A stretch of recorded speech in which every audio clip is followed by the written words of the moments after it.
Hey, bonjour tout le monde, finalement c'est le lancement officiel, les rendez-vous du Voodoo, le Black Voodoo X accompagné de son garçon Malik. Comment ça va Malik? Bien, mais j'ai une question pour toi. Ah? C'est quoi le rendez-vous du Voodoo? Ah, je suis tellement content, c'est une bonne question. Les rendez-vous du Voodoo, c'est que je vais me promener un peu partout au Québec pour rencontrer des gens et leur demander quel est le moment Voodoo. Et ce moment Voodoo, c'est quand leur passion est devenue leur réalité du quotidien. Donc, ce que je m'attends des gens qui vont nous écouter, c'est que vous nous posez des questions, que vous nous challengez et que vous nous dites si vous avez des gens que vous connaissez qui vous passionnent. J'ai besoin de l'entendre. Donnez-moi votre feedback. Ça va être une belle saison, une nouvelle série, les rendez-vous du Voodoo. Mais le moment Voodoo pour moi, c'est de le passer avec mon petit garçon Malik. Je t'aime, mon petit gars. Moi aussi, papa, je t'aime. Je t'adore. C'est un rendez-vous. Le moment voodoo, quand tu fais un recul dans ta vie, que tu t'es dit, c'est là que ça se passe, que ma passion va devenir ma réalité.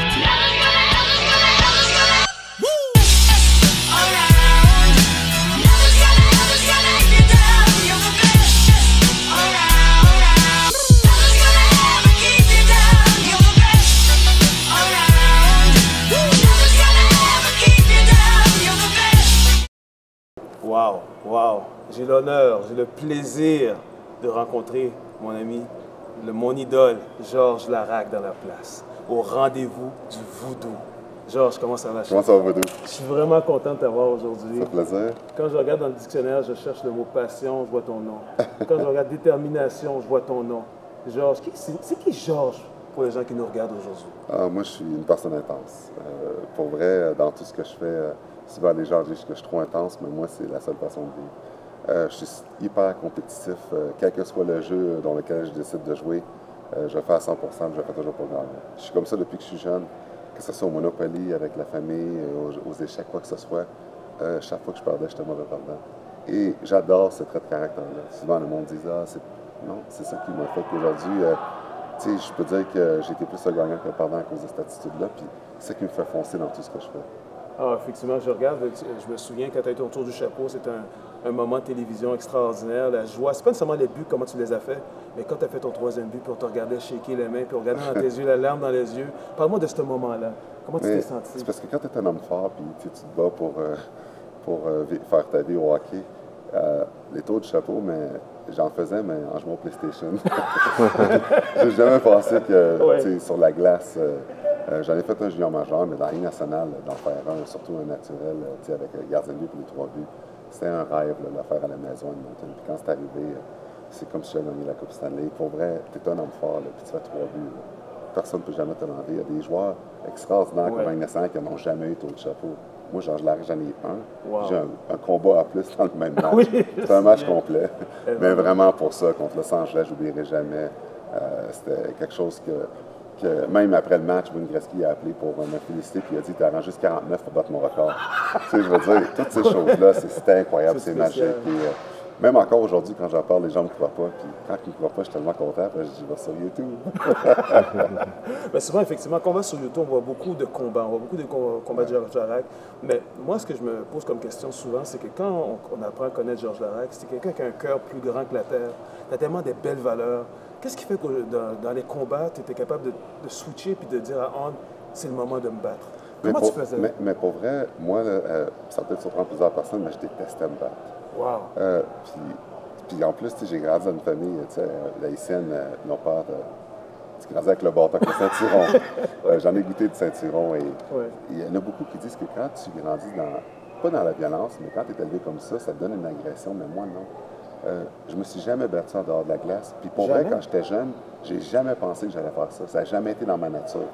C'est juste qu'à un moment donné, quand la puberté m'a frappé, je savais que quand je jouais en majeur, si je voulais jouer en Ligue nationale, il fallait que je me batte aussi parce que j'étais gros. Et il n'y a personne qui m'a enseigné comment. C'est juste que j'étais gros, j'étais fort.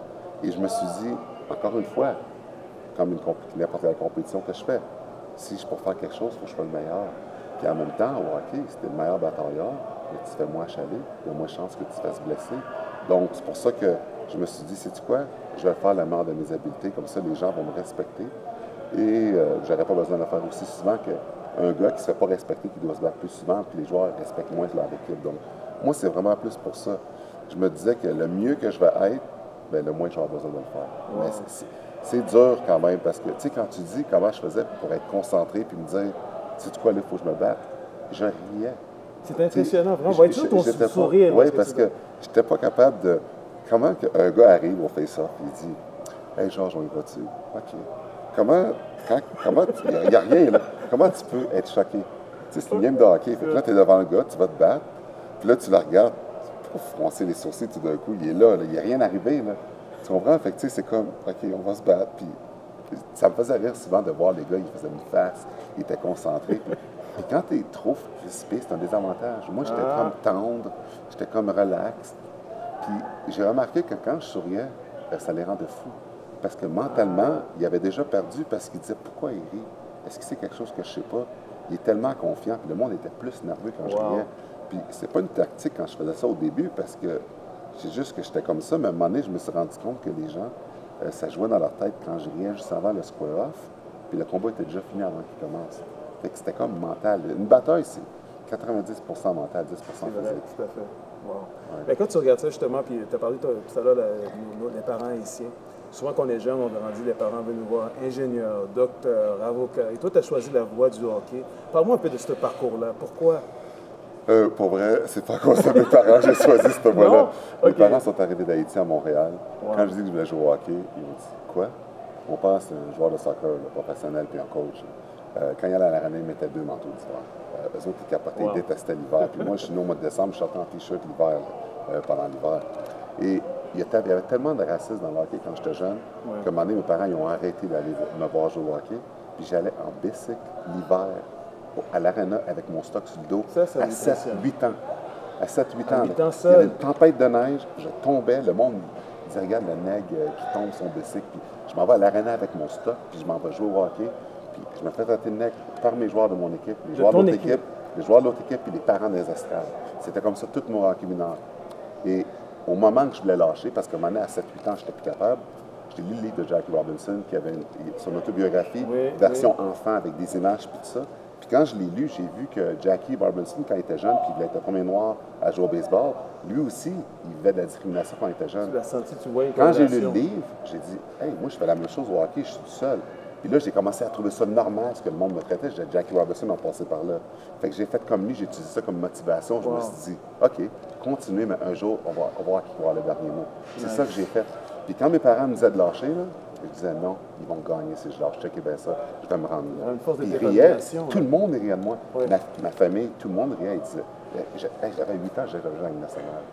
Qu'est-ce que tu penses de moi? À 8 ans, là, tu t'es dit, non, je suis à la Ligue nationale, c'est là que je m'en vais. Ouais. C'est là ce moment voodoo. Là, quand on parle de moment voodoo, un moment que tu as dit, ma passion va devenir ma réalité. Ouais. Est-ce que c'est ce moment-là, à 8 ans? Pour le vrai, là, c'est vraiment à 7-8 ans que j'ai commencé à réaliser le racisme. À 5 ans, tu es trop jeune encore, mais à 7-8 ans, tu commences à comprendre ce que le monde dit. Le hockey, c'était pas mon sport préféré quand j'étais jeune, c'était le soccer. Mais à cause de ce que je passais au travers, j'avais un message à passer, puis il fallait que je réussisse dans le hockey. Puis c'est pour ça que, même si j'aimais mieux le football américain puis le soccer, je me suis dit non. Avec tous les noms que j'ai eus quand j'étais jeune, là, si je joue au football américain, au soccer, puis admettons, je perce, ça aurait marché, là, je serais juste un autre Afro-Américain qui fait un sport qui a déjà une majorité. Moi, je veux être une inspiration pour tous les jeunes minorités qui veulent foncer dans le hockey et qui n'ont pas de rôle modèle. Je vais prendre le chemin le plus difficile parce que c'est cela que je me fais dénigrer. Parce que j'ai toujours aimé aussi le côté plus difficile. Ouais. Je vais rester dans le hockey pour le montrer qu'ils ont tort. Parce que probablement que si j'aurais jamais eu ces insultes-là, je n'aurais même pas continué à jouer au hockey. C'est ça qui est fou là-dedans. Fait que je remercie mes dénigreurs en bout de ligne, même s'ils m'ont fait pleurer énormément chaque soir tout seul. Je pleurais toujours en silence. Je ne le montrais jamais. Je ne montrais jamais que le monde m'affectait. Des fois, le soir, je pleurais tout ça, puis je ne fallait pas que je le montre à mes parents parce qu'ils ne m'amèneraient plus au hockey. Moi, je disais que ça ne m'affectait pas.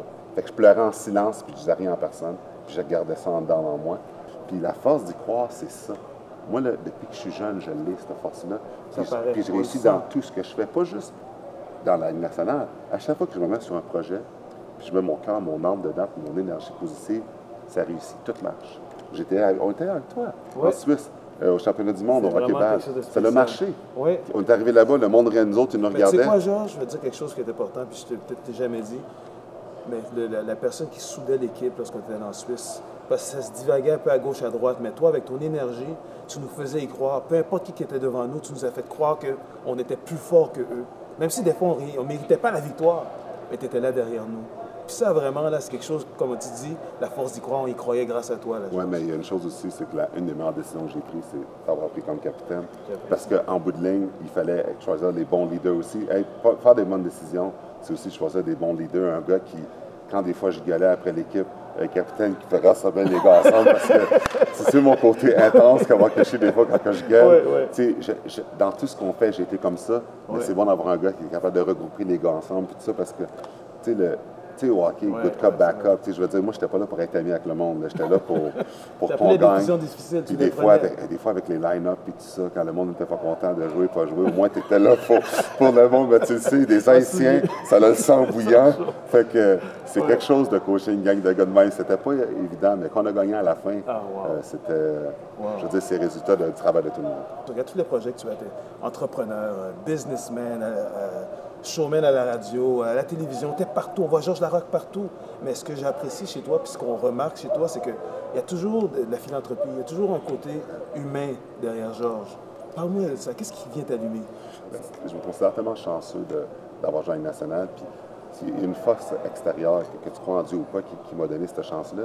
Et avec toute la pauvreté, tout ce qui se passe dans le monde, c'est un devoir d'aider le prochain et de faire une différence. Fait que le fait que j'ai aidé avec ramasser des millions pour construire un hôpital en Haïti, qui a été détruit après le tremblement de terre, pour moi, c'est important parce que mes parents viennent de là. Mon implication avec Vision mondiale, Team in Training pour le cancer, Défi Vision Mira pour les chiens, pour les personnes aveugles, des fondations pour le cancer de la prostate, les hôpitaux, je suis ambassadeur pour les hôpitaux Shriner. Je dis oui à tout. À tous les jours, à toutes les semaines, j'ai des différentes œuvres caritatives que je fais. J'essaie d'en faire le plus possible parce que c'est un devoir. On est un exemple pour la société et la communauté. Qu'est-ce qu'on fait avec ça? Qu'est-ce que je vais faire un jour? Quand je vais mourir, je vais être le gars le plus riche dans le cimetière, puis j'ai rien fait avec mon argent, puis avec ma personnalité, avec tout ce que j'avais, ou je vais être un exemple pour le jeune qui un jour va avoir du succès, puis va dire « J'ai aimé ça comme il a fait une différence dans la société, puis je vais faire comme lui. » Peut-être que le monde n'en fera pas autant, mais moi, c'est comme... Je me compte tellement chanceux que je suis obligé, c'est un devoir de faire ça. Puis ça redonne tellement, c'est tellement incroyable. Puis une des meilleures histoires que je peux compter par rapport à ça, c'est une histoire qui est super touchante, incroyable. Là, c'est, à un moment donné, à Edmonton, j'étais voir, je m'en allais en vacances à Calgary. Et Calgary, c'est à peu près 2 heures de route d'Edmonton. Et vu que Starley Children à Edmonton, je suis quand même très associé avec eux, je leur ai donné mon numéro de téléphone, puis je suis quand des malades qui veulent me voir, mais puis je n'étais pas assez populaire à Edmonton, j'ai appelé moi, je vais venir le voir. C'est toujours accessible. J'arrive à Calgary pour en vacances, et, parce que je vais m'aller dans les montagnes à Banff, tout ça, puis j'ai fait un arrêt à Calgary. Et l'infirmière qui m'appelle de l'hôpital, elle dit, son nom c'était Jordan Clam.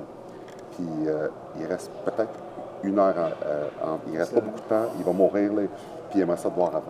Quand elle m'a dit ça, je suis revenu tout de suite à Edmonton, le plus vite que je pouvais, parce que je voulais le voir avant qu'il meure.